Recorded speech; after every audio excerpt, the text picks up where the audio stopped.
Hey guys, and welcome back to another video, and this time we are exploring Estepona. I am going to show you the top places to see and explore, so let's just jump right into it, shall we?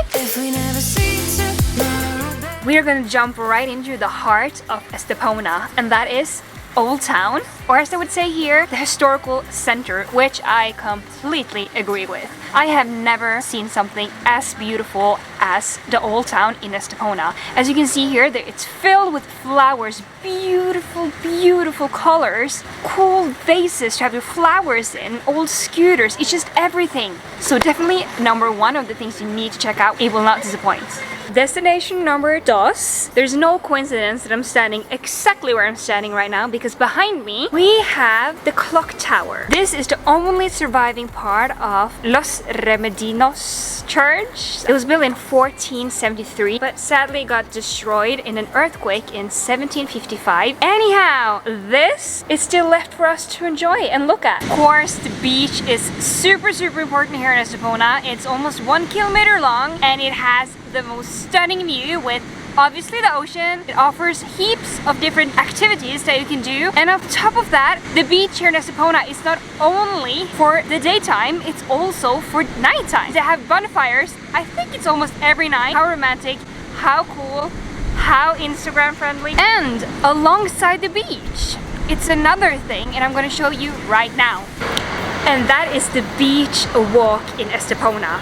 It is a 2.5 kilometer long walk you can do alongside the whole beach. If you keep walking up north, you will get to a little hidden path, and this is an extra tip for everybody watching this video. Keep walking on that path and you will see like wood floor and lights that lights up the way, and you will get the best view of Estepona as well as in Gibraltar in the back. It's super amazing. It's a must when you're here, and also enjoy the beach walk in general.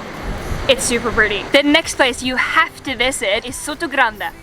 And as you can see right behind me, it's a place filled with beautiful boats, nice villas, coffee shops and restaurants. To get here, it's a 20-minute ride from Estepona, and you have to get through 3 different securities to get into this gated community. But it's open for everyone, so Sotogrande guys, don't miss out. Next up is definitely Route of Murals. It is a beautiful concept I have never heard about before. I think it's over 60 different murals, which is paintings on walls throughout the whole town. It's incredible, and they're all painted by local artists, which I think is really cool. You will catch yourself staring at these walls, taking photos, and you are gonna be amazed. I will give you a little tip. Start from Aldi, the supermarket, and work your way down. And when you're walking, so you're suddenly gonna end up here. This is the arcade house in Estepona. You'll see arcades obviously because that's what it's called, and you will see other flowers, you will see a lot of green stuff, and you will also see waterfalls. Just a beautiful concept all over.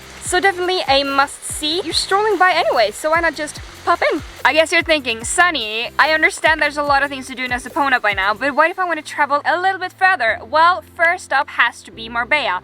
And why? Because that's the place for the rich and the famous, and who doesn't want to explore that? It's only a 20-minute drive up north from Estepona, and when you're there you have to visit Old Town. Very different from the Old Town in Estepona. You also have to visit the castle, the beach, Porto Banús, so definitely go to Marbella. But why stop the fun there when you can take a bus from the main bus station, and this is the view on the bus ride? And maybe you're thinking, okay, where is she going with this? Well, with this bus ride, you're gonna end up in Ronda. It's a beautiful old town up in the mountains in Spain. This is where bullfights originates from, so meaning this is where it all started. When you're here, you definitely need to see the bridge, and not just walking over the bridge. I mean actually going on a little hike all the way down so you can get this view.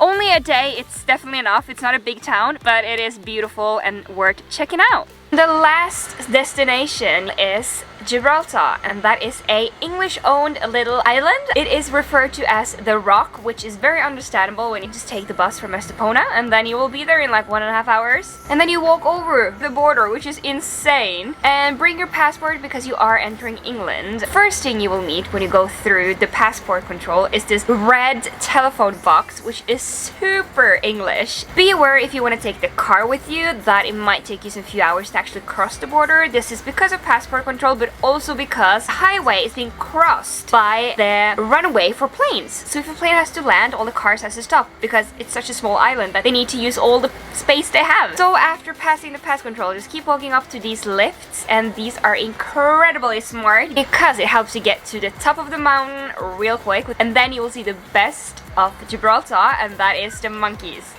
They are adorable, they are so fluffy, so cute, there's so many of them. They are wild, which is why you have to be very careful with all your belongings, such as cameras, purses, backpacks, and especially your food, because they will not hesitate of taking all your food.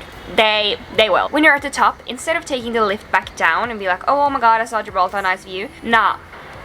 Nah. Keep walking and you will get the best view of Morocco, which is in Africa. So then you will be on an island which is owned by the Brits, and then you will have Spain in the back and then Morocco in the front, and you have monkeys running around. It's super cool. Eventually you will start walking down the rock. You will go into small caves, which are amazing, by the way, guys. And then you keep walking a little bit further and you will end up where it was like a Second World War thing going on. Keep walking down and you will get to the bottom, and then you can go home. It is definitely a have to do when you are in Estepona, okay? And then you can also cross off that you've been to England while being in Spain. Isn't that, it's kind of weird, isn't it? I'm actually in a little bit of a generous vibe today, so I'm gonna give you the last tip, and this is for all my younger viewers. Please, when you're in Estepona, go to the port. It's where all the partying is happening, all the clubs, the nightlife. So if you want to experience that as well, then you have to visit the port. So that's the number 11 thing that you need to do. Cheers! If you made it this far into the video, please give it a thumbs up. If you didn't like it, please still give it a thumbs up.